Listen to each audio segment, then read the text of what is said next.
Canada ایک بہت مہنگا ملک ہے لیکن اس کی شہری خدمات اعلیٰ ترین ہے۔ کرسمس کے دوران کراچی سے ایک فیملی چھٹیاں منانے کینیڈا چلی گئی۔ اس میں ایک جوڑا، ان کے 2 بچے اور اس شخص کا باپ شامل تھا۔ ٹورنٹو میں 4 دن کے بعد انہوں نے مونٹریال جانے کے لیے ایک کار کرائے پر لی۔ ہائی وے پر 401 کے سب سے چوڑے حصے میں ایک +80 کینیڈین خاتون ان کے پیچھے ایک کار میں محفوظ فاصلہ رکھتے ہوئے سفر جاری کیے ہوئے تھیں۔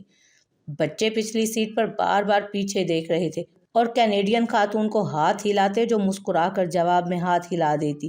اچانک کینیڈین خاتون نے دیکھا کہ ایک بوڑھے کا سر پچھلی سیٹ کی کھڑکی سے باہر نکلا اور خون کی کیح ہو رہی ہے۔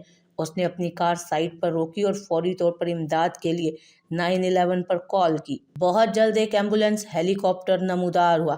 یہ 1 کلومیٹر آگے اترا، خاندان کو گاڑی روکنے کا اشارہ کیا اور کچھ ہی دیر میں تربیت یافتہ طبی عملہ بوڑھے کو ہیلی کاپٹر میں لے گیا جو تقریباً ایک ICU جیسا کام کر رہا تھا۔ آکسیجن کی سپلائی شروع ہو گئی، دل کی شرح اور دیگر پیرامیٹرز کی نگرانی کی گئی۔